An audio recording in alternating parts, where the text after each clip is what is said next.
আসসালামু আলাইকুম আরহামতুল্লাহ। আমি একজন এআই টেকনিশিয়ান এবং ক্ষুদ্র খামারি। আজ আপনাদেরকে দেখাবো যে কিভাবে খামারের জীবাণু ধ্বংস করতে হয়।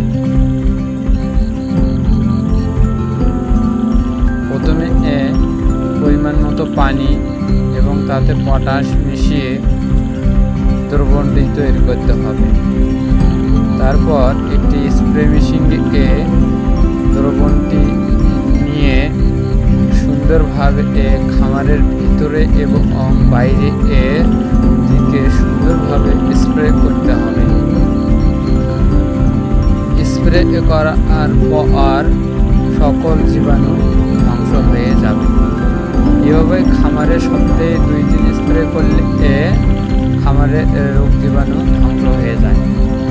এতে গরুর রোগ বালাই কম হয় এবং সংক্রমণ রোগ কম হয়।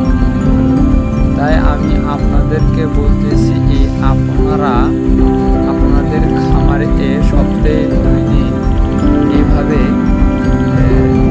জীবাণু ধ্বংস করবেন।